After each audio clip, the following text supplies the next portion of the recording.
अपने पसंदीदा शो के फुल एपिसोड देखने के लिए अभी डाउनलोड करें दंगल प्ले ऐप।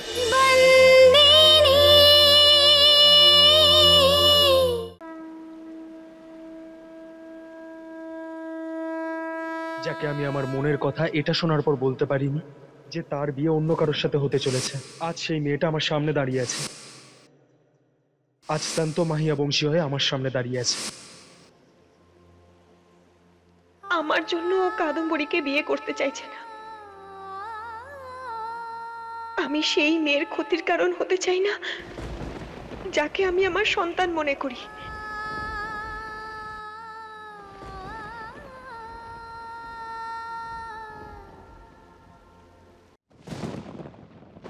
দাদু,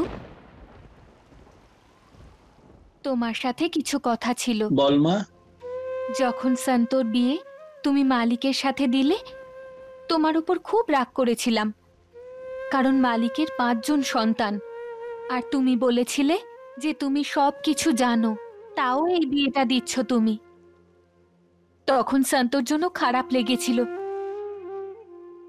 যে তুমি ওকে বন্দিনী করে পাঠাচ্ছিলে, কিন্তু আজ আমার খুব গর্ব হচ্ছে। সন্ত যেটা করেছে সেটা আর কেউ করতে পারতো না দাদু। কাদম্বরী সন্তোর থেকে বড়, কিন্তু সন্ত ওর থেকে বয়সে ছোট হয়েও কাদম্বরীর যোগ্য মা হয়ে উঠতে পেরেছে। কাদম্বরীর জীবনটা নষ্ট হওয়ার হাত থেকে বেঁচে গেছে। সন্ত খুব বুদ্ধিমতী মেয়ে খেমি, ও অনেক ধৈর্য দেখিয়েছে। কাউকে কিছু না জানিয়ে বাড়ির মেয়ের সম্মান বাঁচিয়েছে, পরিবারের সম্মানও বাঁচিয়েছে। কোরিয়ার মা ওকে এতটা শক্তি দিক যাতে ও মালিকের পরিবার আর মালিকের সম্মান বাঁচিয়ে রাখতে পারে।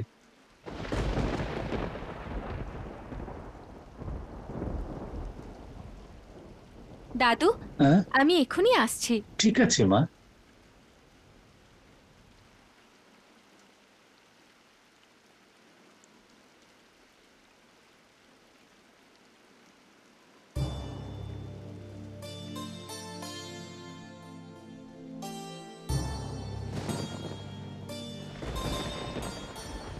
তুমি কাদম্বরীর কথা ভাবছো?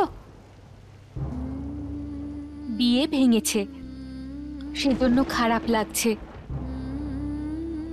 কিন্তু কাদম্বরী সন্দীপের হাত থেকে বেঁচে গেছে, এটা সব থেকে বড় আনন্দের।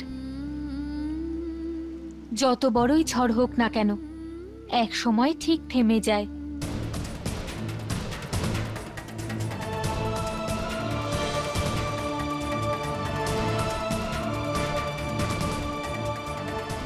সন্দীপের নিয়ে আসা ঝড় তো থেমে গেছে, আর তাতে কাদম্বরীও বেঁচে গেছে, কিন্তু এই সময় মিস্টার মাইয়া বংশীর মনে যে ঝড় উঠেছে, জানি না তাতে কত ক্ষতি হয়ে যাবে।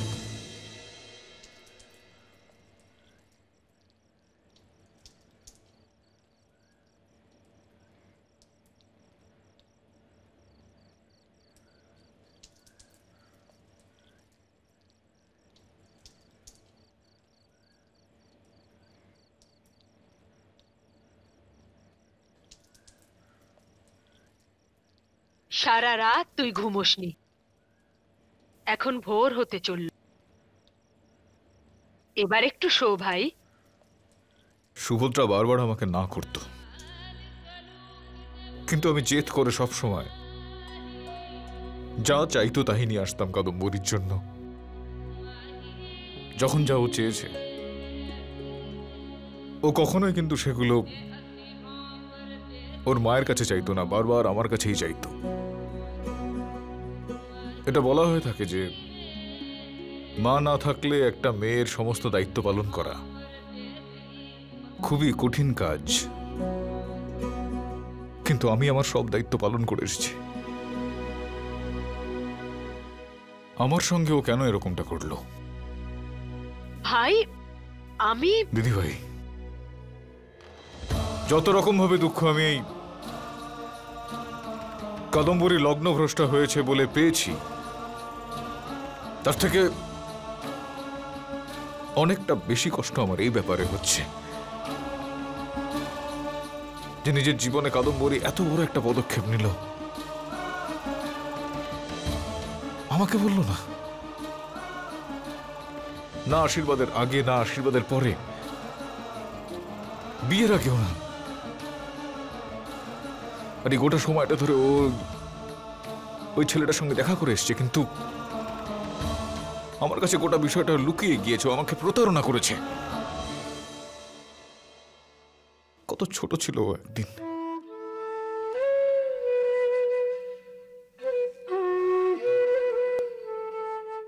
আমি সবসময় ওর ছোটখাটো বিষয়গুলোতেও খেয়াল রাখতাম। খুব ছোট ছিল যখন ঘোড়া সেজে আমি ওকে আমার কাঁধে তুলে নিতাম বারবার, আর সেই কাঁধে আমি আমার সমস্ত দায়িত্ব সামলেছি। কিন্তু আজ ওই আমার সঙ্গে এরকম একটা কাজ।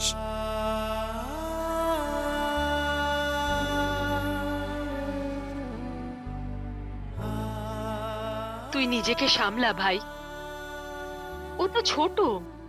বাচ্চাটা তো অবুঝ হয় না দিদি ভাই।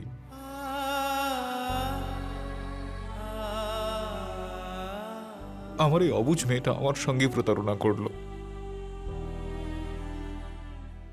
সবকিছু শেষ করে দিল আজ। আজ আমি সত্যি সুভদ্রার অভাব অনুভব করছি।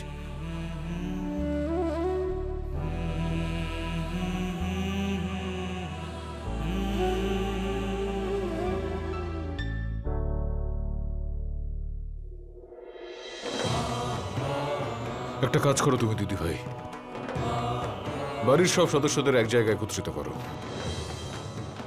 আমি কাদম্বরীকে কিছু কথা বলতে চাই।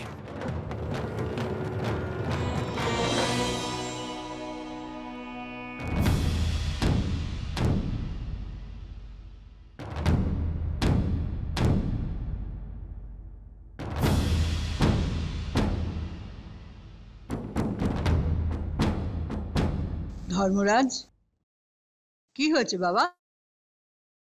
হঠাৎ সবাইকে ডেকেছিস কেন? মা, সমস্যা যদি হঠাৎই এসে পড়ে তাহলে সিদ্ধান্তটাও হঠাৎই নিতে হয়।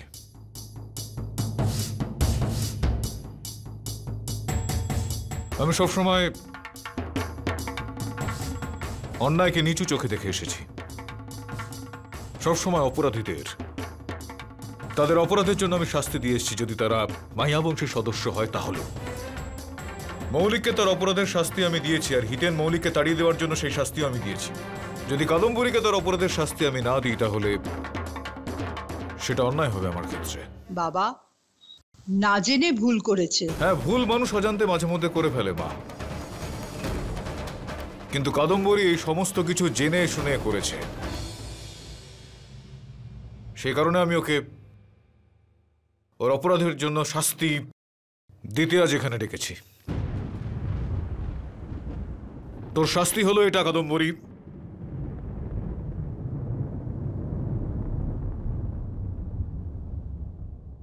যে আজকের পর থেকে তোর বাবা তোর সঙ্গে কথা বলবে না, আর তুই তোর বাবার সঙ্গে কথা বলবি না।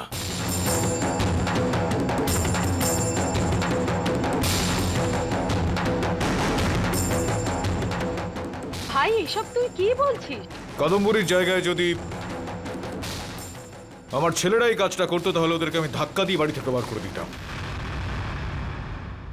ও যেহেতু একজন মেয়ে, তাই এই বাড়ি থেকে ও যেদিন বেরোবে একেবারে বিদায় নিয়ে বেরোবে। কিন্তু এই বিষয়টা তুই একদম মাথায় রাখ, তোকে এই শাস্তিটা ভোগ করতেই হবে। এক্ষেত্রে এই বিষয় নিয়ে কোনো রকম কথাবার্তা আমি শুনতে চাই না, আর কেউ এই বিষয়ে কোনো কথা বলবে না।